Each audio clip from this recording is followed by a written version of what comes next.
La consommation de champagne en France, elle baisse. Pourquoi? C'est sur un marché qui baisse. C'est quand même, alors, ça se développe heureusement à l'international, mais pourquoi la consommation de champagne en France baisse? Qu'est-ce qui se passe? Est-ce que c'est lié au fait qu'on a une premiumisation peut-être trop exacerbée des vins, donc sous-entendu que le champagne devient peut-être un peu cher, voire trop cher par rapport à d'autres produits? Est-ce que c'est la concurrence? Les craft beers, les rosés, tout ça sont des produits qui se sont installés aussi à l'apéritif. Est-ce que c'est potentiellement le fait que la communication du champagne justement est un peu trop liée à la notion de célébration? Ou est-ce qu'à l'inverse, elle est justement trop banalisée? Bonjour à tous et bienvenue sur Les Nouveaux Explorateurs, le podcast qui part à la rencontre de personnalités inspirantes issues du monde du vin, de la gastronomie et de la mode. Pour celles et ceux qui me suivent, vous connaissez maintenant le concept. Chaque mois et pendant environ 1 heure, j'interviewe un invité sur son parcours pour qu'il partage avec nous sa vision du monde, ses réussites comme ses échecs, ses difficultés, en bref, tout ce qui le caractérise aujourd'hui.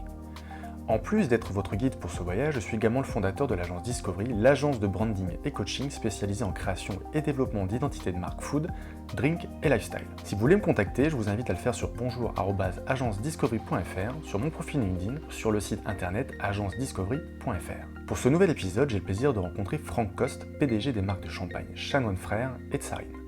Né en mai 64, Franck Coste voit le jour à Paris des suites d'un grave accident de voiture qui aurait pu lui coûter la vie.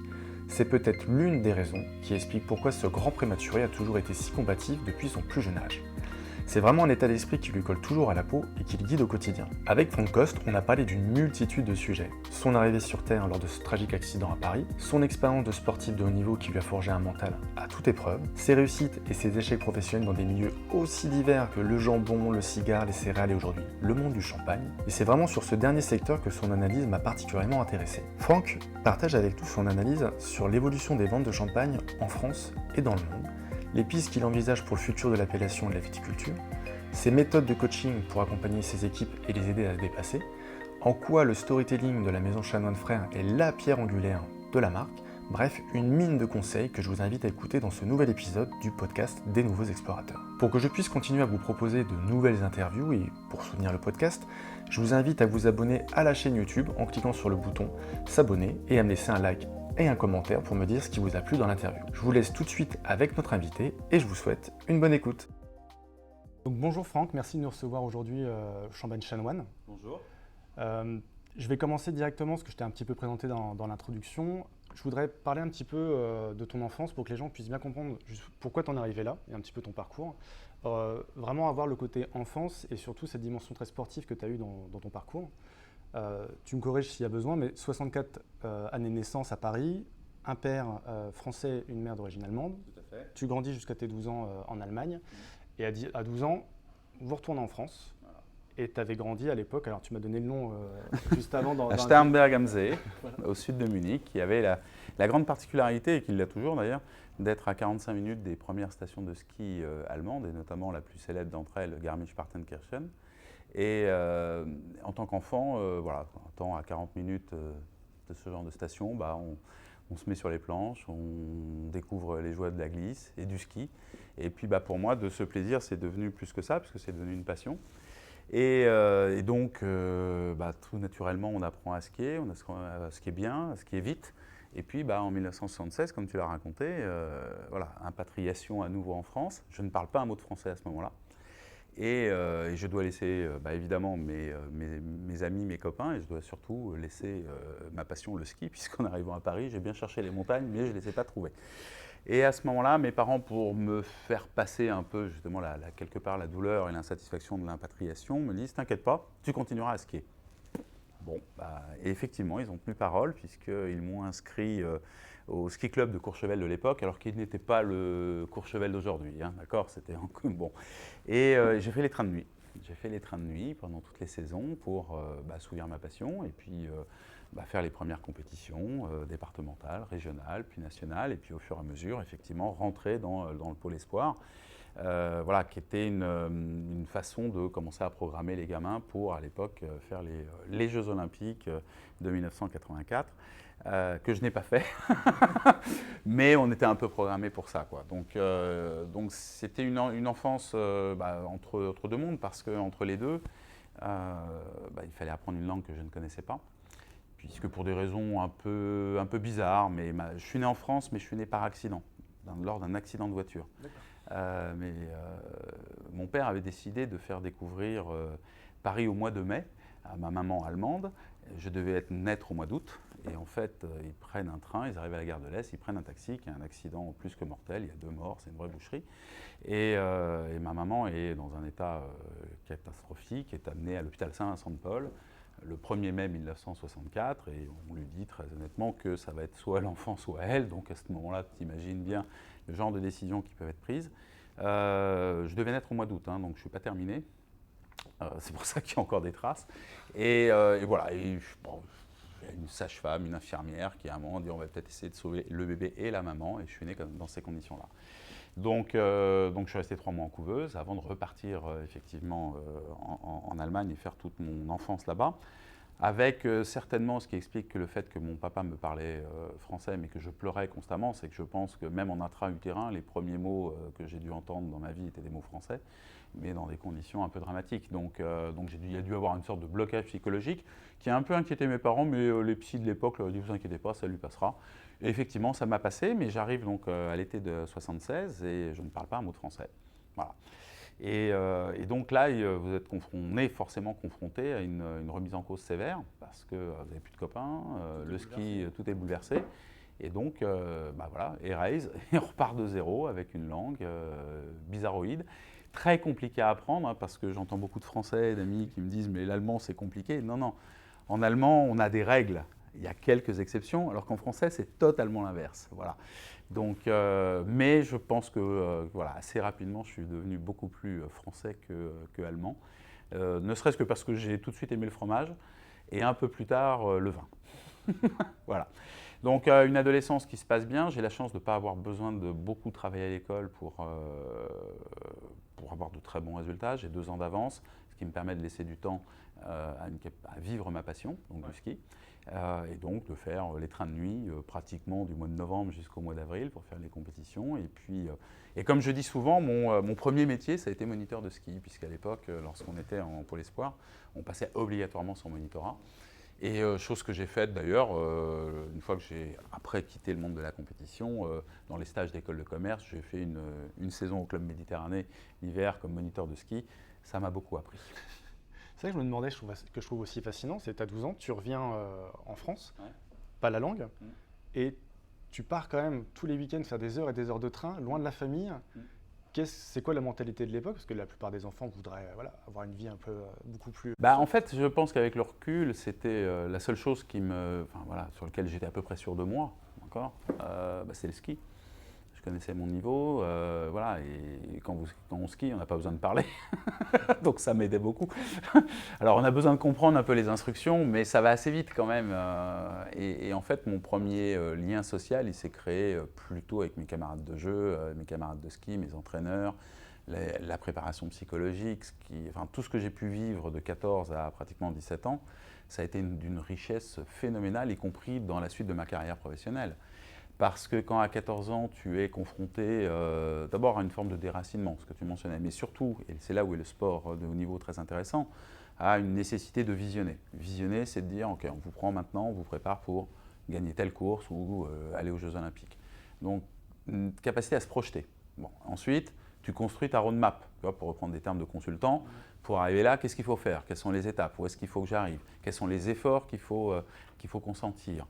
Et puis après, il y a la vraie vie. La vraie vie, c'est la blessure, c'est l'échec, c'est comment je rebondis sur un échec, comment je me soigne, comment j'accepte les temps de à la fois préparation intensive, mais les temps de récupération nécessaires au corps. Alors qu'à cet âge-là, on a juste envie d'aller taper du piquet, mais bon, il y a un moment, il faut quand même que le corps assimile tout ça. Et donc, ça m'a énormément été utile dans ma vie professionnelle, dans cette capacité à visionner, mettre en place une stratégie et puis la suivre. Même quand il y a des choses qui ne sont pas prévues, parce que l'imprévu fait partie de la vie. La preuve en est, le Covid, personne n'avait vu arriver.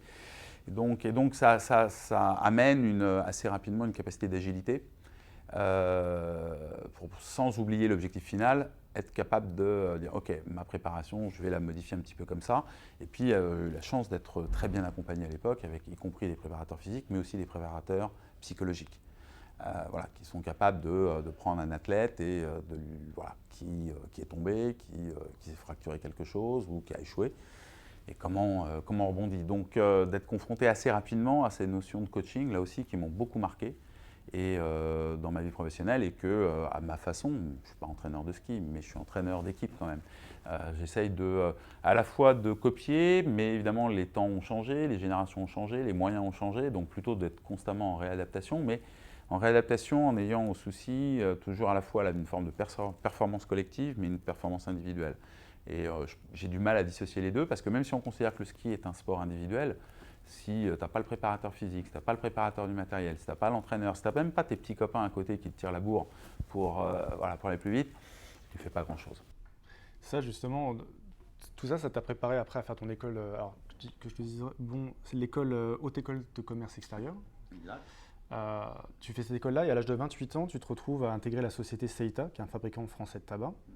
Alors, est-ce que tu gères la plus grosse zone export? Alors, avant ça, j'étais passé par Paul Prédo, qui était une société qui existe toujours, d'ailleurs commercialisait de la charcuterie, notamment le jambon Le Fouet. Je sors de l'école, je ne sais pas faire grand-chose, si ce n'est que je parle très bien l'allemand, d'accord, et pour cause. Et donc il m'embauche pour aller monter la filiale en Allemagne. Voilà. Et donc, études préliminaires. J'arrive à une conclusion qu'il ne faut surtout pas monter cette filiale tout de suite, c'était beaucoup trop tôt par rapport à l'évolution de l'entreprise. Ma grande surprise, le président de l'époque écoute le jeune petit con que je suis. Il me dit « Ok, vous avez raison, donc vous allez rester, vous allez développer les ventes. » Voilà, donc comme ça que j'ai fait mes 5 premières années chez eux, en passant après par le marketing. Et puis j'étais très très bien dans cette entreprise familiale, dirigée par Alain Prédo, qui était vraiment quelqu'un qui m'a fortement marqué dans ma vie professionnelle. Et puis un jour, un cabinet est venu me chercher en disant « J'ai un truc pour vous, la Seita. » Alors la Seita, toi ça te dit rien, tu es trop jeune Geoffrey, mais à l'époque c'était une société encore d'État qui allait bientôt être privatisée. Et je me suis dit, qu'est-ce que je vais aller foutre chez les fonctionnaires? Enfin, c'est pas du tout ce pourquoi je me voyais. Et en fait, par contre, alors encore une fois, il faut remettre ça dans les années 80, hein, le tabac n'avait pas l'image qu'il a aujourd'hui. Et je trouvais ça quand même assez fabuleux en termes de marketing. Je me dis, je vais apprendre des choses. Je vais apprendre des choses à la Seita, donc pourquoi pas? Je vais y travailler 2-3 ans, et puis après, on verra bien. En fait, j'y suis resté 18 ans, comme quoi. Effectivement, j'ai commencé donc sur l'Europe du Nord comme chef de marché, senior. Et puis, au bout de 2-3 ans, j'ai été nommé rapidement, à 28 ans, directeur Afrique, Moyen-Orient. Et donc là, effectivement, la plus grosse zone, j'avais 400 personnes à manager. J'étais le plus jeune. Donc là j'ai appris ce qu'était le management. C'est-à-dire que j'ai pris toutes les baffes, je les ai prises. Ça, je me demandais, tu as 28 ans, comment tu t'imposes dans un milieu où… Eh bien, tu t'imposes comme tu peux au démarrage. Alors, honnêtement, il y avait des vrais programmes de formation qui m'ont été très, très utiles pour pouvoir imposer par, non pas uniquement l'autorité hiérarchique, mais surtout l'autorité de compétence. Et donc, il s'avère que j'avais 2-3 idées comment faire en sorte que cette zone devienne une vraie zone, on va dire rentable, hein, soyons clairs, ce qui n'était pas le cas quand je suis été nommé. Et donc, c'est plus par ce biais-là que j'ai pu, alors ça n'a pas été simple, hein, mais effectivement, la diriger, la manager et être reconnu comme le patron, quoi. Parce qu'au bout de 3 ans, tu as triplé. Ben oui, du coup, on a fait plein de bêtises pendant 3 ans, mais dans toutes les bêtises qu'on a fait, on a surtout triplé l'activité et le résultat. Donc c'était pas que débile ce qu'on racontait, il y avait un peu de fondement. Puis à un moment, tu sais, c'est les résultats qui parlent, hein, pour toi ou pas. Hein, donc, il peut y avoir des circonstances, un peu comme le Covid en ce moment, qui ralentissent des stratégies ou les résultats de ces stratégies. Mais à l'époque, bon, voilà, ça s'est plutôt très très bien passé. Y compris avec les équipes d'ailleurs, parce que passé les 6-8 premiers mois où bien évidemment ils testaient le jeune blanc-bec que j'étais, hein, c'était un peu ça hein, quand même, hein, et ils m'en ont mis hein, des bâtons dans les roues. Mais au bout d'un moment, ils finissaient par dire bon, il n'est pas con lui, donc on va peut-être lui faire confiance. Et sur ces 18 ans, donc c'était Antonio Vasquez qui était le… Alors pas à ce moment-là encore, non, là on est encore Seita, je suis Afrique Moyen-Orient, et puis il y a un moment, il y a une évolution au sein même de la Seita avec un nouveau président qui estime que compte tenu des dérégulations sur le marché du tabac en Europe, il va falloir penser à fusionner ou à procéder non plus en croissance organique, mais ce qu'on appelle par acquisition. Et donc il crée un département qui lui est directement rattaché de fusion-acquisition, M&A en anglais, et sur lequel il me demande de venir travailler avec d'autres personnes, spécifiquement sur des dossiers stratégiques. Et à partir de là, on est fin des années 98-99, je travaille sur de très très beaux dossiers, une JV en Chine, l'acquisition du numéro 2 mondial des cigares aux États-Unis, Consolidated Cigars. Et puis surtout, j'ai la chance de faire partie des 2 premiers Français avec les 2 premiers Espagnols pour dire ce sont 2 monopoles là qui vont bientôt être libéralisés. Est-ce qu'on ne pourrait pas faire quelque chose ensemble? Et donc on a créé effectivement de nos premiers primo-discussions un groupe qui s'est appelé Altadis, où là, effectivement, c'était une fusion d'ego. Alors, ego, tu peux l'écrire comme tu veux. Ça n'a pas toujours été simple en termes de gouvernance, mais c'est quand même une très très belle histoire. Et le groupe est réorganisé en 3 business units, dont la business unit cigare, qui est dirigée par un Espagnol, Antonio Vasquez, et qui me nomme patron de l'Europe. Voilà. Et donc, je passe de l'univers de la cigarette au univers du cigare, qui, bien que ça reste du tabac, et répond à d'autres codes marketing, d'autres codes de production, d'ailleurs assez proches pour le coup de celui du champagne, pour lequel je travaille aujourd'hui, parce que tu as une matière première qui n'est pas la même selon que tu es à Cuba, Saint-Domingue ou Honduras, que tu vas fermenter de différentes façons, d'accord ? Que tu vas produire après soit ton vin, soit ton cigare, donc tu vas le confectionner, c'est le terme qui était utilisé, et puis tu vas emballer pour essayer d'aller le vendre le plus cher possible à travers la planète. Voilà. Et donc avec quelque chose assez luxe quelque part, mais on gérait à la fois les gros cigares haut de gamme comme les petits cigarios. Donc on avait une palette de prix et de consommateurs qui était très large, très intéressante, très compliquée à travailler parce qu'il fallait ménager un peu tout ça, mais sur lesquels, quand il m'a nommé, il m'a dit bon, on va devenir numéro 1 mondial du cigare, et j'ai eu la chance de travailler aussi à l'acquisition des marques de Cuba avec une signature dont je me souviendrai toute ma vie lors de l'acquisition des marques Habanos, avec un discours de 2 heures de Fidel Castro, rien que pour ça quand même, 2 heures là-dessus il nous a fait. Il m'a dit bon alors Antonio, il m'a dit Franck c'est bien, maintenant on est numéro 1 mondial, bon mais on a juste un problème, c'est qu'on perd de l'argent en Europe. Donc ta mission, si tu l'acceptes, c'est à 3 ans pour mettre la division cigare Europe, plus qu'à l'équilibre, mais en profit. Et d'ailleurs, le conseil d'administration a déjà un peu travaillé avec un plan de réduction de sites industriels, de fermeture. Et je dis, bon, écoutez, laissez-moi 3 mois, je reviens vous voir avec une proposition. Et en fait, je suis revenu avec une proposition qui consistait à ne surtout pas fermer des sites industriels, mais à repositionner nos marques, nos gammes, nos produits, la qualité de nos produits sur un segment de prix ou un univers de prix plus conforme à celui du cigare. Ça a été un peu compliqué à faire admettre au conseil d'administration à l'époque, ça s'est joué vraiment, je crois, à 1 voix près. Et donc je me suis dit, oula, là j'ai mis sur la table, peut-être va falloir quand même trop se gourer.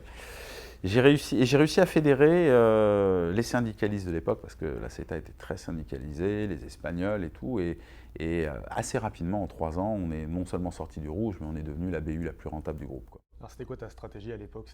En fait, il y avait un peu le cigare, c'était moins de 10% du chiffre d'affaires de la CETA à l'époque, si tu veux. Donc il y avait une tendance à faire du copier-coller du business cigarette à celui du cigare. Quand je dis copier-coller, c'était du copier-coller marketing, cible consommateur, communication, positionnement prix, mais aussi production. Donc il faut faire que du petit cigarios pas cher et qu'on va produire le moins cher possible. Et en fait, en rentrant avec un œil cigare dans sa globalité, du cigarios jusqu'au barreau de chaise, je me suis dit, mais non, ce marché ne répond pas aux mêmes règles que celui de la cigarette. L'élasticité prix n'est pas la même, le discours produit est différent. Et donc, en réadaptant tout ça, tout simplement en refaisant des produits, par exemple, un truc tout bête, j'ai acheté mes tabacs plus chers. Je dis non, parce que je peux mettre 10 centimes de plus sur un bon petit cigare, c'est pas la même chose que sur les cigarettes.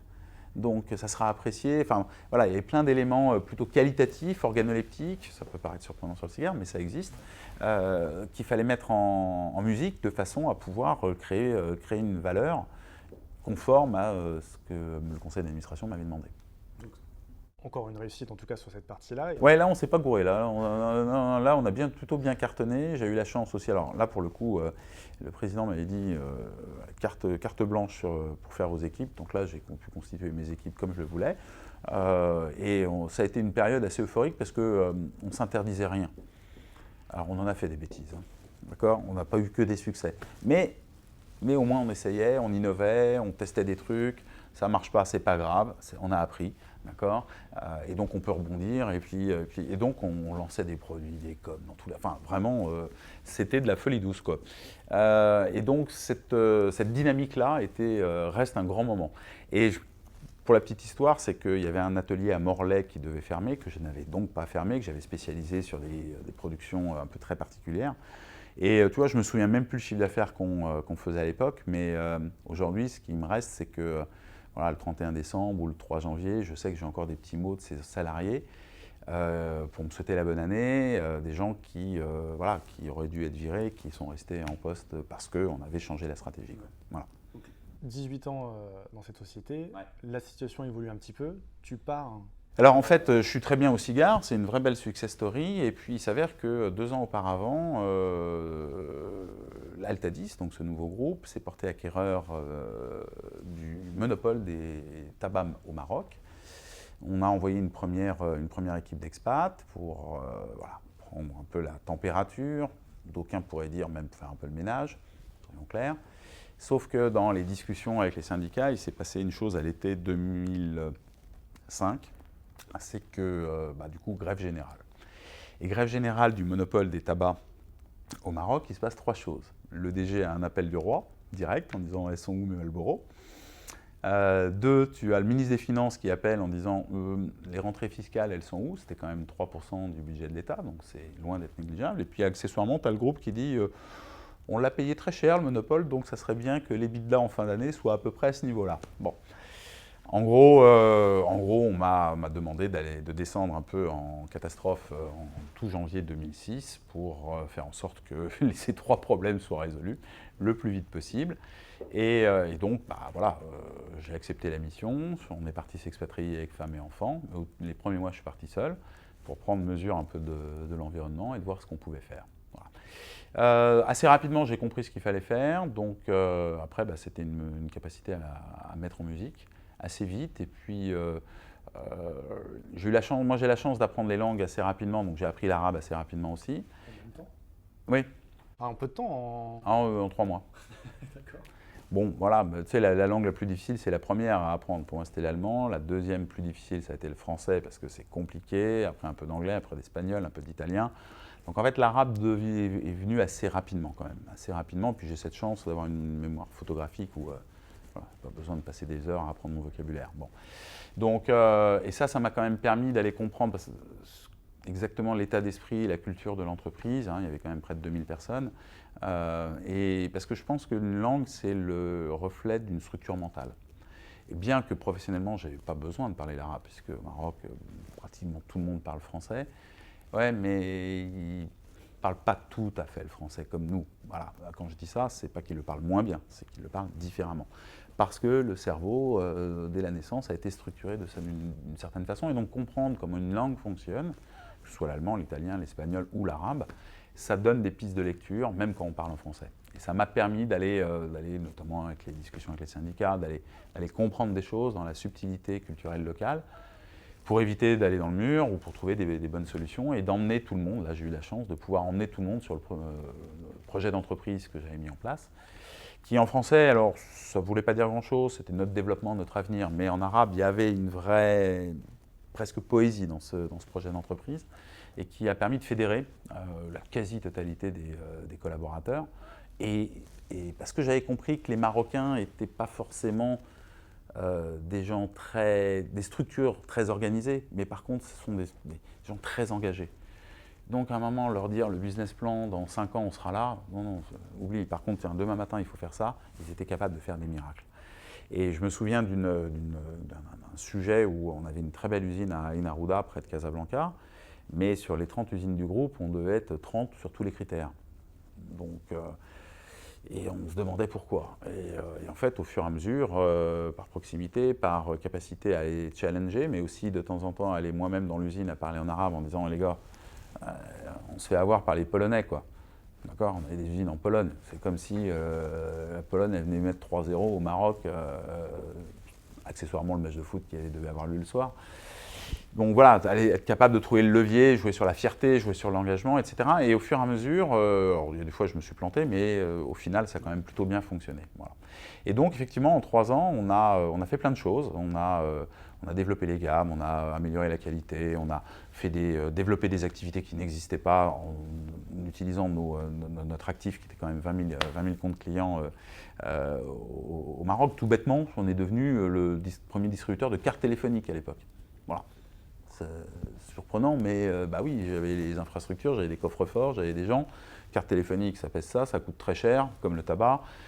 Faut que ce soit bien sécurisé. Ben, instantanément, on a amélioré le résultat de notre activité de distribution. Donc, il y a eu plein de petites idées comme ça qui ont été mises en place très rapidement, sans gros investissements, et puis bah, ça a effet boule de gomme, et qui nous a permis effectivement en 3 ans d'en faire une très très belle entreprise et avec un très fort taux de rentabilité. Voilà, donc je suis à Casablanca, tout va bien avec femme et enfants, et puis Altadis fait l'objet d'une OPA hostile par un de ses concurrents, Imperial Tobacco. Voilà, des Anglais, bon, j'adore les Anglais, sauf quand ils nous mettent des branlées au rugby, voilà. Donc, bon, ils sont venus, j'étais devenu la filiale la plus rentable, comment dirais-je, d'Altadis, et donc ils voulaient mettre quelqu'un à eux sur place. Ça fait partie des règles du jeu, donc on s'est séparés, bons amis. Et donc j'ai passé 1 ou 2 coups de téléphone et quelqu'un un jour m'a répondu assez rapidement en disant « J'ai quelque chose pour vous. Alors c'est pas glamour, mais c'est en Champagne. » Et moi, pour la petite histoire, quand je suis sorti de l'école, je ne rêvais que d'une chose, c'était de travailler pour le Champagne. J'avais dû envoyer 30 CV, je n'avais jamais eu une réponse. Et là on me dit « C'est à Reims, c'est en Champagne. » Oh, bah, je dis « C'est très bien. Travailler dans le Champagne. » Non, mais travailler en Champagne. Ah bon? Ça s'appelle comment? Champagne céréales. Il y a champagne. Alors, j'ai dit, mais qu'est-ce que c'est champagne céréales? On ne fait pas du champagne avec des céréales. Qu'est-ce que c'est que cette histoire? Mais non, en fait, mais par contre, on fait des céréales en Champagne. Voilà, et donc c'était une opportunité. Bon, je quittais le Maroc, mais d'aller. Et je pense que c'était le bon moment aussi pour quitter l'univers du tabac, soyons tout à fait francs, d'accord, et puis de me recentrer sur quelque chose qui me parle, hein, l'agriculture, la terre. Voilà, j'étais passé du cochon au tabac, mais il y avait quand même, il y avait toujours cette composante terrienne qui me parlait, et donc je cherchais un patron opérationnel pouvant développer Champagne Céréales sur ses différentes activités, et donc c'est comme ça que je suis arrivé dans la région le 1er février 2009, sous la neige. Quand tu viens de Casablanca, ça fait drôle, hein. Au niveau lumière, luminosité, il y a un petit choc. Et là c'est la même problématique. On veut un homme pour un challenge. C'est-à-dire qu'il y a un gros projet pour cette structure. Et là, une fois de plus, tu vas essayer de fédérer les hommes pour Sachant que là, pour le coup, j'ai toute une découverte d'un business model à comprendre parce que ça fonctionne un peu différemment de la vente de cigarettes, cigares, charcuterie. On est quand même d'abord sur une production agricole qu'il faut après valoriser. Donc on n'est pas comme sur du push, on est sur un pool inversé. Voilà, il y a une moisson, il y a des relations avec des agriculteurs qui ont des logiques de producteurs, mais qui se sont mis ensemble dans une coopérative avec une gouvernance aussi compliquée. Moi j'arrive, on me dit il y a un conseil d'administration tous les mois. Je dis ah bon? Moi je venais de groupes où il y avait 3 conseils par an. Je dis qu'est-ce qu'on va se raconter tous les mois? Voilà, donc ça, il y a eu quelques éléments où il fallait que je comprenne, que je vois à peu près comment ça fonctionne. Et puis une volonté marquée par le président, qui est donc pour le coup un agriculteur à l'époque, Pascal Pro, qui était un homme remarquable, qui s'est dit de toute façon l'évolution de l'agriculture en France, soit vous êtes un tout petit player, et ça peut être très bien, hein, vous allez faire de la lentille ou des choses comme ça, soit quand vous travaillez dans les céréales, il y a forcément une notion de dimension ou de taille critique à obtenir. Et donc il a beaucoup acté, et il m'a beaucoup mis à contribution, et j'ai beaucoup contribué, à faire en sorte que Champagne Céréales fusionne avec un de ses collègues territoriaux, d'accord, qui s'appelait Nourricia, pour créer le groupe Vivescia en 2012. Voilà. Donc tu t'es nourri au final des expériences passées que tu as vues. Ah bah oui, c'est évident, dans cette capacité à pouvoir à la fois parler juste, parler vrai, mais aussi visionner. Bien, ça ne va pas être un monde tranquille, hein, cette histoire, parce que les fusions, c'est toujours ça, c'est super simple, hein. Prévoir des choses, puis surtout être agile, parce qu'il y a des choses qu'on avait prévues, puis d'autres on n'avait pas vu venir et qui sont arrivées, hein, donc, mais c'est cette expérience qui, au bout du bout, nous a permis quand même de faire avec Vivescia un très beau groupe agro-industriel, puisque certes c'est une coopérative céréalière, mais qui est également très fortement impliquée dans toute la transformation de ces céréales, que ce soit pour faire de la bière via la malterie Malte Europe, mais aussi pour faire tout ce que tu manges le matin au petit déjeuner, ton pain ou tes viennoiseries, par notamment la société Grand Moulin de Paris, avec sa marque phare Francine. Voilà. J'ai lu, alors tu me confirmes si c'est le cas, tu fais ton parcours donc, chez Vivescia et tu as une façon très à toi pour prendre de nouvelles directions, c'est une feuille de papier. Et qu'est-ce qui se passe à ce moment-là? C'est-à-dire que tu prends la décision de partir de Vivescia parce que tu as besoin d'un nouveau challenge Écoute, la fusion est effective, tout va bien. Voilà, à ce moment-là, j'ai 54 ans. J'ai plusieurs options. La première, c'est de retourner skier. Voilà. Ma femme m'en dissuade en disant tu vas vite t'embêter. Je lui dis ça, méfie-toi. Mais je pense qu'elle n'a pas entièrement tort. Voilà, et donc je commençais à me dire tiens, ce qui pourrait me faire plaisir, parce que voilà, une fois que Vivescia a été créé, je dirais pas qu'on était un peu dans une forme de routine, mais voilà, c'était de la gestion plus que du développement. Et moi en gestion, c'est pas que je suis pas bon, c'est que ça va un temps, mais au bout d'un moment, ça m'excite plus, et puis j'avais encore la pêche, j'avais encore plein d'idées, j'ai encore plein de trucs. Donc, phase de réflexion. Et en fait, c'est le hasard qui a voulu les choses. J'avais rencontré Philippe Béjot, donc président de l'ensemble BCC, directeur général plutôt, et qui, quelques ans auparavant, qui, au moment où je me pose des questions, m'appelle en me disant « Franck, comment ça va? Tiens, il faudrait qu'on se voit. » Et donc, j'étais sur le point de refarter mes skis, et en fait, j'ai pas refarté mes skis. Ça, c'était fin 2018. Non, on est un peu en amont, on est début 2018. Et le temps des discussions, le temps des échanges, le temps de la prise de conscience, etc. Et j'ai rejoint donc l'univers du champagne et cette belle maison chanoine le 1er octobre 2018. Donc, tu t'intègres et en tant que PDG, qu'est-ce que tu essaies d'apporter en termes de vision aujourd'hui à cette maison? Alors, en fait, je vais te raconter l'anecdote que j'ai vécue. Et elle va vraiment te faire comprendre ce qui est ma problématique aujourd'hui et comment on essaie de la travailler. On est à l'été 2018 et donc on se met d'accord avec Philippe Béjot et puis Bruno Paillard.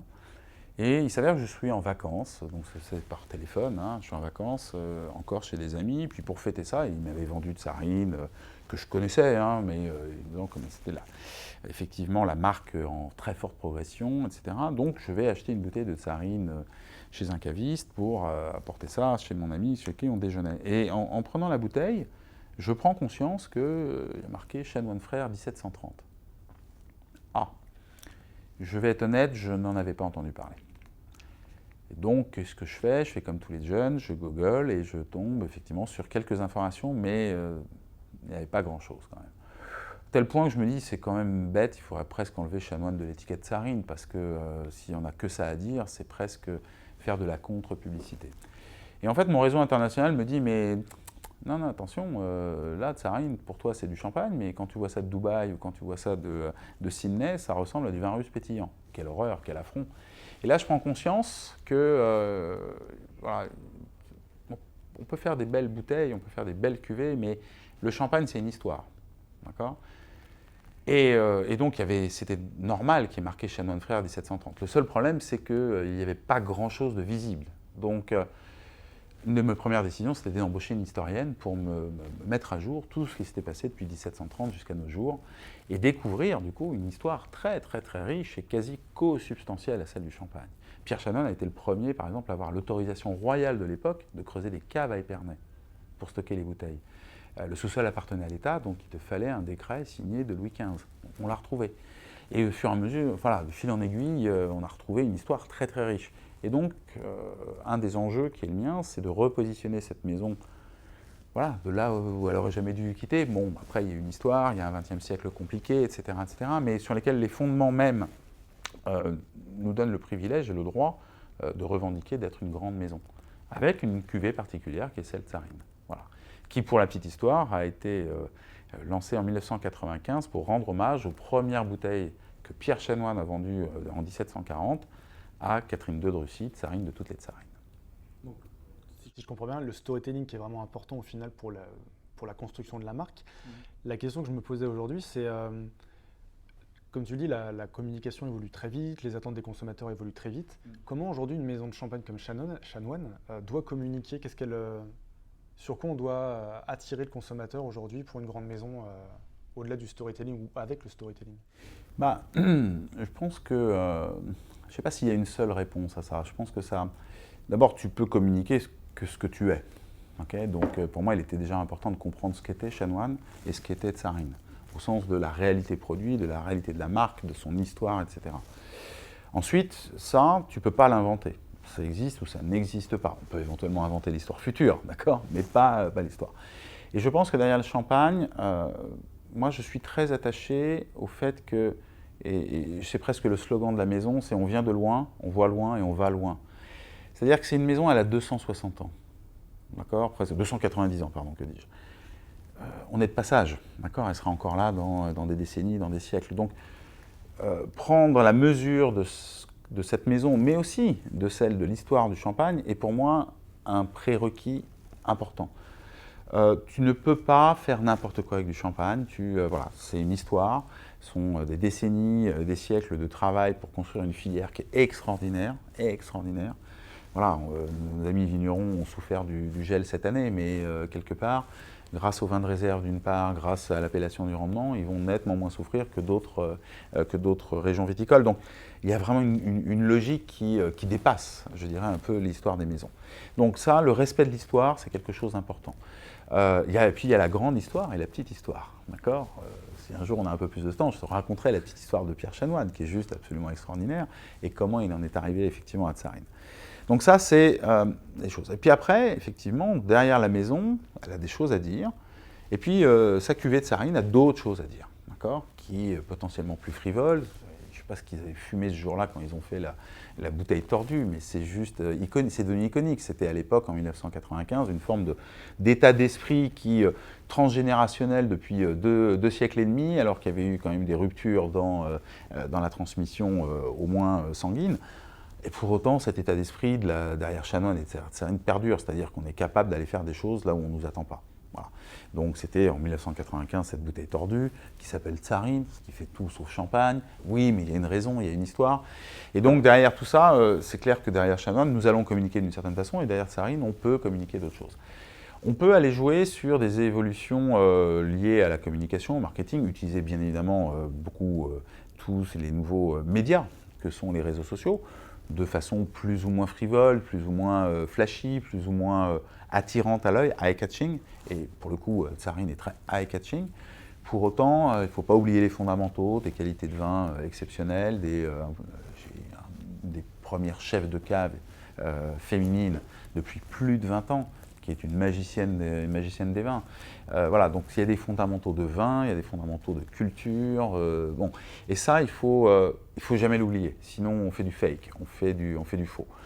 Après, on peut être beaucoup plus frivole dans certaines communications. Nous, on s'est même amusé, derrière une de nos bouteilles, aller y mettre une petite LED parce que ça l'illuminait et que ça rendait la chose belle. Le champagne, c'est de l'émotion. Donc on peut la créer par les papilles, mais aussi créer de l'émotion par les yeux, par le regard, par le sens directeur justement qui est la vue. Et donc on peut se permettre avec cette marque de faire des choses qui, alors ça tombe bien, dans les réseaux sociaux fonctionnent très très bien. Et puis il y a ça, et puis il y a surtout l'internationalisation aussi de la marque, de la maison. On a la chance d'avoir une marque qui est en très forte progression et qui s'étend au fur et à mesure pour devenir maintenant une marque internationale. Et donc c'est tout ce, encore une fois, là pour le coup, tu as bien compris que c'est ce que j'aime faire, c'est du développement. Ouais. Voilà. Donc je ne suis pas prêt de retourner skier, parce qu'on a encore plein d'idées. Et puis parce que ces éléments de développement, ça crée aussi une dynamique dans les équipes, ça crée une dynamique économique et financière. Alors certes, il y a des prises de risques. Mon boulot, c'est de faire en sorte que l'analyse de risque, quelles que soient nos belles idées, ne nous mène pas au bouillon quand même, il ne faut pas exagérer. Mais c'est ces notions de développement. Et voilà, avec 30 ans de management, je pense que c'est un des facteurs qui permet à chacun des collaborateurs de trouver un peu de sens dans ce qu'il fait. Pourquoi ? Pas parce qu'on va faire plus 30 en chiffre d'affaires, c'est parce que comme on fait plus 30 en chiffre d'affaires, on a développé de nouvelles compétences, on a regardé les choses un peu différemment, qu'on a formé les gens et que chacun il gagne pas uniquement un peu plus de sous à la fin de l'année, mais aussi un peu plus d'informations, de maîtrise de son métier, de nouvelles compétences, parce que les technologies évoluent. Alors, celle de la communication, tu es bien placé pour le savoir, mais il y a des nouvelles technologies aussi en production, en vinification, etc. Et donc, tout ça, quand tu es tiré par une stratégie de développement, ça crée des opportunités d'apprendre. Et je suis intimement convaincu en tant qu'homme que notre finalité ou notre volonté finale, même si on ne l'exprime pas bien, c'est de transmettre, mais pour transmettre, il faut avoir appris quelque chose, quoi. Et donc, il y a un moment, ça dépasse les prérogatives salariales, ça dépasse tout ça, c'est vraiment au fond de nous-mêmes. On veut laisser une trace. Et quand on veut laisser une trace, eh bien, on laisse un savoir, on laisse pas qu'un compte en banque, tu vois ce que je veux dire. Voilà. Et donc ce savoir, il peut s'exprimer d'un point de vue professionnel, comme il peut s'exprimer, moi je travaille beaucoup avec les équipes sur le développement personnel. La moitié du budget de formation, c'est du développement personnel. Parce que je dis, si les gens sont bien vis-à-vis d'eux, ils seront bien au boulot, et pas l'inverse. Et pas l'inverse, ça ne marche pas dans l'autre sens. Non, non, soyez bien chez vous, donc ça peut être la communication non verbale, ça peut être la gestion des conflits, mais en fait, quand tu regardes bien, on s'en sert chez soi à la maison, avec ses enfants, sa femme, son conjoint, quoi que ce soit. Et puis quand ça marche à la maison, on se rend compte que c'est pas bête au bureau, quoi. Voilà, ou à l'usine. On reviendra un petit peu sur cette partie d'encadrement. Une question un petit peu, tu parlais de l'évolution des techniques, on parle un petit peu du climat, des gelées et autres. Toi, personnellement, en tant que Franck Coste, l'avenir de la Champagne, c'est quoi demain? Parce que ça évolue très vite, l'environnement évolue très vite. Enfin, voilà, il y a beaucoup de problématiques par rapport au climat. Selon toi, c'est quoi? C'est le tout bio? C'est le tout développement durable? Le tout HVE? La problématique la question que tu poses est intéressante, mais elle peut même être beaucoup plus large. Beaucoup plus large. Je reviendrai sur la notion plutôt viticole que tu mentionnes, mais par extension, moi, sur mon paperboard, j'ai plein de questions. Alors, j'ai des débuts de réponse, mais j'ai pas tout, hein. La première question que je me pose, c'est de dire, mais voilà, la consommation de champagne en France, elle baisse. Pourquoi? Pourquoi? C'est sur un marché qui baisse. C'est quand même, alors, ça se développe heureusement à l'international, mais pourquoi la consommation de champagne en France baisse? Qu'est-ce qui se passe? Est-ce que c'est lié au fait qu'on a une premiumisation peut-être trop exacerbée des vins, donc sous-entendu que le champagne devient peut-être un peu cher, voire trop cher par rapport à d'autres produits? Est-ce que c'est la concurrence? Les craft beers, les rosés, tout ça sont des produits qui se sont installés aussi à l'apéritif. D'accord? Est-ce que c'est potentiellement le fait que la communication du champagne, justement, est un peu trop liée à la notion de célébration? Ou est-ce qu'à l'inverse, elle est justement trop banalisée? Une vraie question de marketeur, ça tient en termes de com, tu vois. Voilà, choisis ton camp, camarade, hein. Donc voilà. Les anciens ont quand même fait quelque chose d'extraordinaire, nous ont légué tout un travail de communication et de construction d'une filière et d'image de marque qui fait que Champagne est aujourd'hui le premier mot français prononcé sur la planète. Moi, ça m'interpelle quand même, tu vois. Voilà, le premier mot français parlé partout sur la planète, c'est Champagne. Bon. Et Champagne, c'est quoi? C'est voilà, célébration, c'est etc. Donc ça progresse là-bas, mais il y a un moment, ça régresse chez nous. Pourquoi? Donc, est-ce que c'est lié à la qualité des produits? Parce que globalement, le champagne est-il toujours aussi bon? Non, mais c'est une question un peu basique, hein, mais moi, c'est l'avantage que j'ai, c'est que j'ai encore un regard un peu neuf. Et je peux au moins, à minima, vis-à-vis de moi-même, me poser ce genre de questions. Je n'ai pas toujours les réponses, mais j'ai des pistes quand même. Je vais même un peu plus loin, tu vois. Je notais avec une forme de surprise qu'en l'espace de 50 ans, ce qui est rien et beaucoup, on est passé de la coupe de champagne à la flûte de champagne et maintenant au verre à vin. Ouais. C'est, à mon avis, tout sauf anodin. D'accord? Et je pense qu'il serait intéressant d'en décoder les raisons et voir s'il n'y a pas un lien entre ça et la question que j'ai posée avant. Ouais. Voilà, 3 points de suspension, je ne vais pas tout dire non plus, il ne faut pas exagérer, il faut que j'en garde un peu pour moi. Voilà, ça c'est un élément important pour moi parce que, et par extension, tu vois, on peut se poser la question sur la mixologie. Moi, je n'étais pas a priori favorable à la mixologie. C'est un sacrilège pour beaucoup. C'est un sacrilège, etc.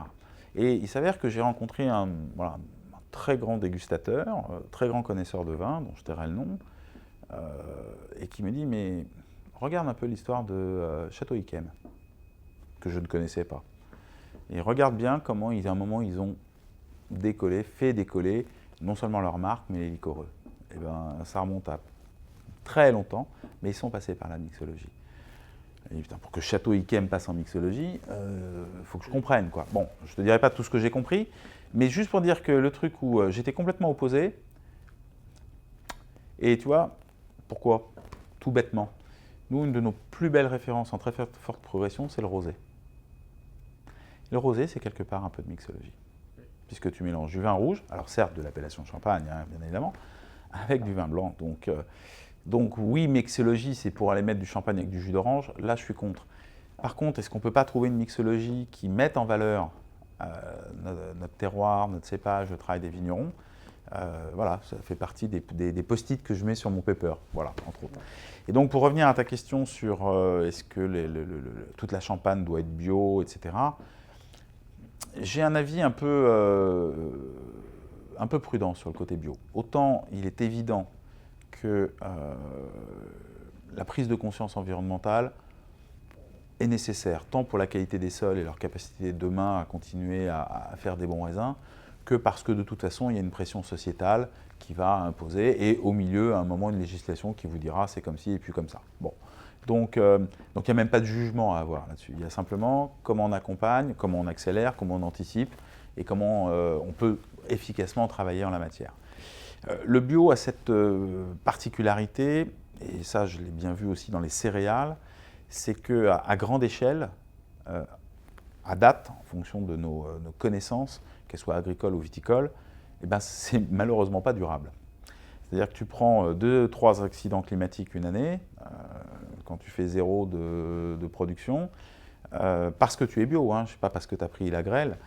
Moi, je l'ai connu avec les céréaliers, et puis que l'année d'après, pas de chance, dis donc, réchauffement climatique, 2 années de suite, 3 années de suite, tout simplement parce que soit ta vigne était malade et que tu n'as pas pu la traiter, ou c'était le cas dans les céréales, parce que voilà, c'est bio.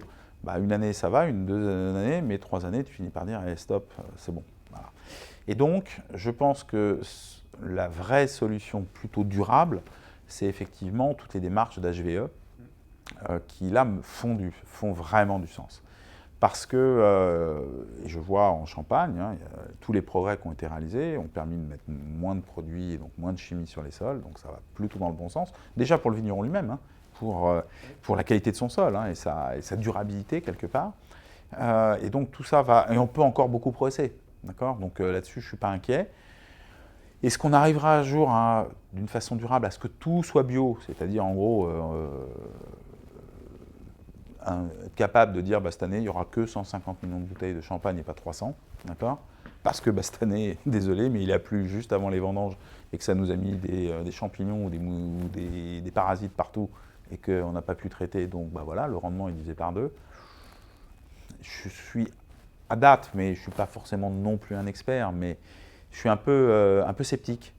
Mais peut-être que ça viendra. Voilà, il faut qu'on continue à avancer, qu'on travaille. Donc de toute façon, y compris dans le groupe et y compris chez Chanoine, nous soutenons toutes les démarches HVE. Moi, j'ai fait planter des vignes pédagogiques ici justement pour travailler, pour tester, pour des trucs qui se font, d'autres qui ne se font pas. Voilà, pour aller dans le sens d'une utilisation, si ce n'est nulle, mais limitée à sa plus simple expression, de toute forme de chimie additionnelle. D'accord. Si on bascule un petit peu plus sur ta partie toi de dirigeant, et puis tu parlais de développement personnel des équipes, qu'est-ce que tu cherches? Tu nous disais que tu cherchais à les faire évoluer et avoir du développement personnel, ce qui est assez rare, ou en tout cas qui commence seulement à se développer dans les entreprises. C'est quoi tes techniques du coup pour faire évoluer les gens? Tu parlais de développement personnel, donc des formations. Qu'est-ce que tu mets d'autre en place?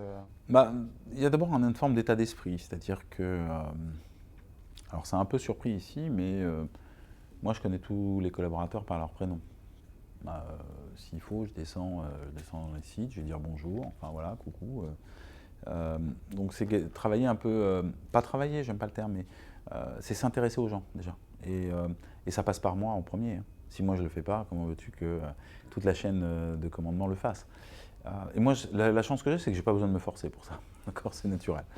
Donc, je le fais naturellement. Et au fur et à mesure, ça fait évoluer certains comportements qui sont plutôt des comportements dits empathiques. si tu commences à générer ce forme d'empathie, bah forcément après, se vient de dire, c'est bien beau d'aller vers toi, mais si tu me mets un pain dans la figure, comment je réagis, quoi, tu vois. Donc derrière, travailler sur quelques techniques de développement personnel pour rentrer dans ces modes de collaboration, alors que tous les consultants t'appellent l'intelligence collective, machin, enfin bon, tous ces trucs, je sais même pas, enfin, mais le fond reste là, c'est-à-dire qu'à un moment, tu vas vers les autres, mais il faut que tu saches comment travailler de cette façon-là, c'est-à-dire tu casses un peu ce modèle hiérarchique où c'est le patron qui cause, puis le sous-patron, puis le sous-patron, et ça descend. Alors c'est encore nécessaire de temps en temps, hein.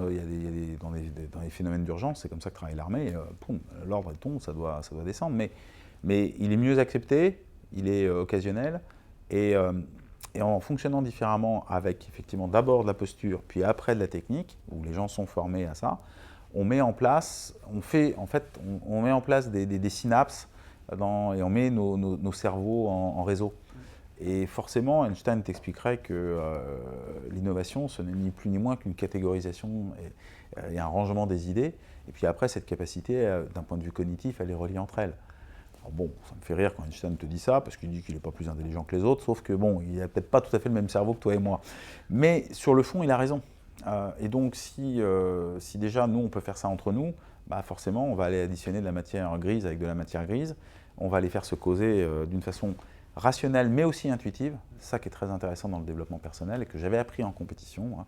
Alors qu'à un moment, ton cerveau, il te leurre sur certaines choses. Et donc, il faut apprendre à faire confiance et à laisser ta partie droite, donc ta partie émotionnelle, la partie intuitive, quelquefois prendre un peu le drive. Et après, tu remets le cerveau gauche pour rationaliser des process, etc. Mais il faut arriver à se faire confiance à ces deux cerveaux-là. Et donc, expliquer ça aux gens. Et là, on est capable de pouvoir faire des choses qui ne se faisaient pas avant. Ouais. Moi, je trouve ça passionnant. Hein. C'est une façon de manager. Alors, elle n'est pas simple au démarrage, hein, parce qu'au début, les gens sont un peu perdus avec ça. Et il est où le chef? Moi, quand je suis arrivé, on m'a dit, bah, on fait quoi, chef? Bah, je ne sais pas. J'en sais rien, moi, j'ai jamais fait de champagne de ma vie. Donc, c'est vous qui allez me dire comment on fait. Bon, donc, c'est un peu perturbant, mais dans la durée. Alors, et pareil, hein, il y a des gens qui parlaient de résistance au changement.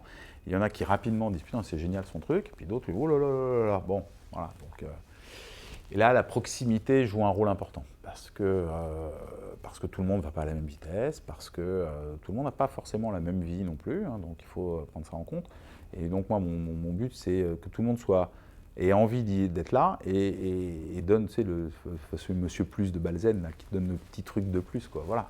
Si on additionne tout ça, ça te fait des trucs fabuleux. J'ai lu que tu citais souvent le poète René Char. Ouais. Et donc je lis la phrase, donc c'est impose ta chance, serre ton bonheur et va vers ton risque. À te regarder, ils s'habitueront. Ouais. C'est quoi la définition de la réussite par Franck Coste? Oula. Alors, avant de te répondre, René Char, ça m'a marqué à vie parce que au concours de l'ESSEC, j'avais une citation de sa part qui était la suivante, c'est l'obsession de la moisson et l'indifférence à l'histoire sont les deux extrémités de mon arc. Vous avez 4 heures. Et il s'avère que c'est extrait de son livre Une sérénité crispée. Et c'est peut-être, je crois en prépa, le seul bouquin que j'avais lu de lui. Coup de chance, j'étais tombé là-dessus. Et donc, grâce à lui, j'avais eu une excellente note. Et donc, surtout, j'avais découvert la force de ces résumés, de ces citations, dont celle-ci. Alors, quelle est ma définition de la réussite? Sachant que c'est très personnel. Ouais, alors moi, c'est d'avoir la banane le matin quand je me lève. Voilà. Si je me lève avec le sourire, et que je suis content de me lever, bah, ça veut dire que je ne me suis pas trop planté. Voilà. Pas trop planté de ce que je fais, j'aime ce que je fais, j'aime les gens qui m'entourent. J'ai cette chance potentiellement de temps en temps de pouvoir les choisir, donc voilà, c'est quand même un peu plus simple. Mais pas toujours hein, non plus, donc il y en a qu'on peut subir, mais qu'on peut apprendre à mieux subir, on va dire. Et donc, en fait, je vais refaire une autre citation, et là cette fois-ci c'est Nietzsche qui disait c'est pas la réussite, mais quel est le sceau de la liberté acquise? Ne plus avoir honte de soi-même. Tu parlais de développement personnel de tes équipes. Aujourd'hui, Qu'est-ce que tu fais toi au quotidien ou dans l'année pour développer tes compétences que tu changes? Tu es passé de différents univers avec une grosse adaptation à chaque fois. Tu es sur des postes très stratégiques. Aujourd'hui, comment tu fais pour te former au quotidien? Excellente question, excellente remarque, parce que la grosse difficulté du dirigeant, c'est sa solitude. Et c'est effectivement, on est branché H24 sur notre mission de DG, président, etc. Et donc, on peut avoir tendance à oublier de se ressourcer. Et ça, c'est danger. Donc moi, j'ai deux trucs que je fais depuis des années, 3 même. Un, c'est que je continue à faire mes 6 heures de sport par semaine. Voilà. Donc marathon, VTT parce que ça fait un peu mal au dos, et puis évidemment l'hiver, je continue à faire des bêtises avec mes skis au pied. Mais pour ça, il faut de la condition physique, d'où la marque. Et ça, c'est quand même un exutoire, parce que quand tu comprends ce qui se passe dans ton corps au niveau effort, tu vois bien qu'à un moment, la dopamine, etc., ça permet de régénérer un peu ton cerveau, et lui donner des temps justement de récupération. D'accord ? Quand tu cours, il y a un moment, 40 premières minutes, tu refais ta journée. Ah, j'ai oublié de faire ceci, j'ai oublié de faire cela. Puis au bout de 40 minutes, tu fais on verra ça demain. Et puis au bout d'une heure et demie, de toute façon, tu es en souffrance physique, donc le cerveau, il est ailleurs. Et l'air de rien, c'est cette heure où ton cerveau est en train juste de dire mais pourquoi tu cours? Enfin, t'es abruti, t'as mal partout. Ben, il se régénère. Donc ça, c'est ce que j'ai appris par le sport de haut niveau, c'est qu'à un moment, l'effort physique permet une régénérescence du cerveau. Deuxième chose, j'ai la chance de dormir très peu. Par contre, j'ai une excellente qualité de sommeil où je sais que mon cerveau va se régénérer pendant ces 3-4 heures par nuit. Voilà. En fait, j'arrive à me bloquer un cycle à 3-4 heures, c'est bien. Alors quand je fais 2 cycles à 6 heures, c'est la fête du slip. Hein. Donc voilà. Et donc forcément, et je suis très bien, c'est-à-dire que j'ai pas de problème, j'ai pas besoin d'un réveil, j'ai pas besoin de quoi que ce soit. Donc forcément, ça laisse des plages horaires pour aller faire d'autres choses. Parce que les journées ne font que 24 heures, ça ne t'aura pas échappé. Et donc, qu'est-ce que je fais? Troisième, pour continuer à me former, je côtoie des associations, où notamment je suis membre de l'APM, qui est l'association pour le Programme Management, qui une fois par mois me permet d'inviter quelqu'un sur un sujet bien précis, qui peut être du développement personnel, du management d'entreprise, etc. Où là, en dehors du fait de pouvoir côtoyer ses pairs, surtout on a un expert qui peut te parler des guerres napoléoniennes. C'est-à-dire quel rapport avec l'entreprise? Si, il y en a plein. Il y en a plein. Mais une dernière conférencière qui est venue nous parler de l'innovation dans l'art. Voilà. Pareil, au tout début, je me dis qu'est-ce que ça va être? C'était juste passionnant. Et ça te. Voilà, j'enregistre, tu classes, ça t'ouvre des chemins, ça t'ouvre des perspectives. Certaines ne donnent rien, mais d'autres m'ont permis de rebondir sur d'autres choses, me nourrir moi-même déjà parce que j'ai appris des choses. Et moi, si j'apprends des choses, je suis content. Hein. C'est peut-être ça la réussite d'ailleurs, c'est continuer à apprendre. Ouais, c'est peut-être plutôt ça. Voilà, ça c'est bien. Non, mais continuer à apprendre. Tant que j'apprends des choses, je pourrais transmettre et donc je règle mon problème d'immortalité. Ouais. Sur une dimension un petit peu plus personnelle pour terminer l'interview, c'est quoi tes prochains challenges à venir? Parce que, comme tu disais, entre le sport que tu n'as jamais arrêté, ce que tu fais actuellement, plus tout ce qu'il y a à côté, c'est quoi les prochains challenges là, pour les 10 ans à venir? Alors, déjà, la maison Chanoine fêtera son tricentenaire en 2030. Donc là, moi, je suis 2030, Odyssée de l'espace. Voilà, donc il y a effectivement une forme d'ambition et de plan et de vision stratégique pour la maison d'ici là. Donc, qui est un peu technique, donc on ne va pas rentrer les détails, mais sur lequel il y a un très fort engagement de ma part. Ensuite, j'ai un autre point, tu vas rester sur le sport.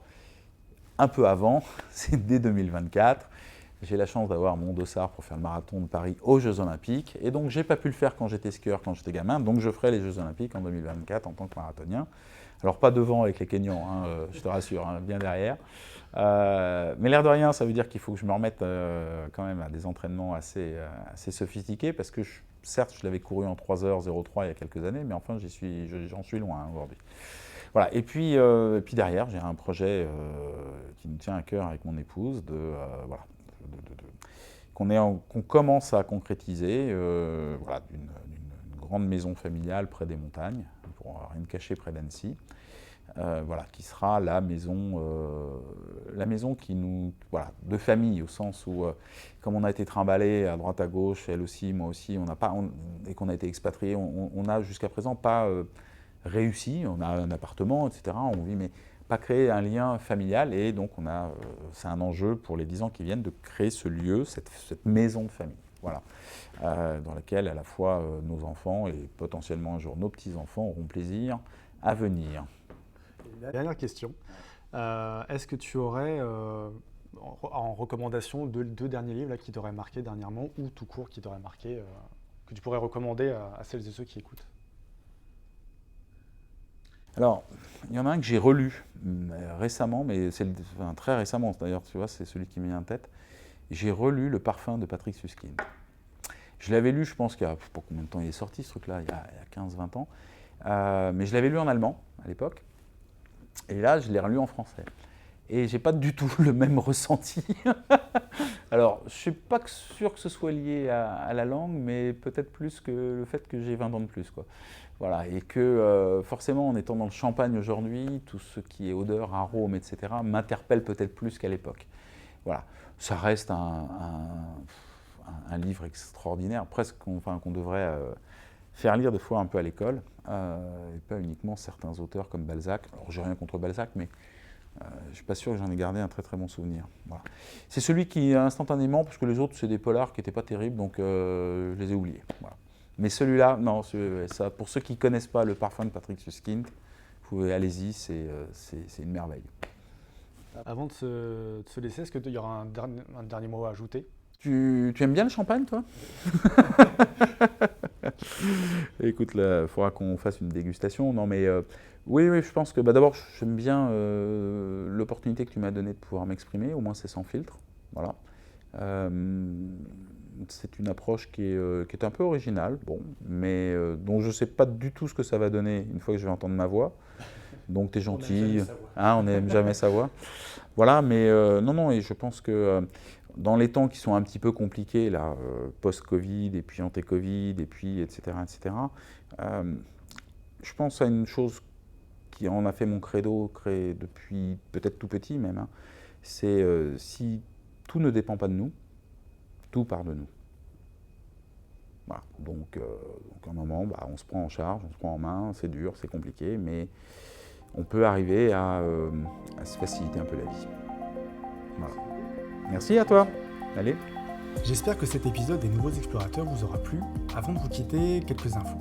Si vous cherchez les références qui sont données tout au long du podcast par notre invité, rendez-vous directement sur l'article dédié à l'interview sur agencediscovery.fr, rubrique Le Mag. Si vous souhaitez me contacter, si vous avez des questions, des remarques sur le podcast ou me proposer un invité, vous pouvez le faire sur mon profil LinkedIn, sur mon compte Instagram discovery_brco ou la page Facebook Agence Discovery France. Encore merci d'avoir pris le temps d'écouter cet épisode et je vous dis à très bientôt.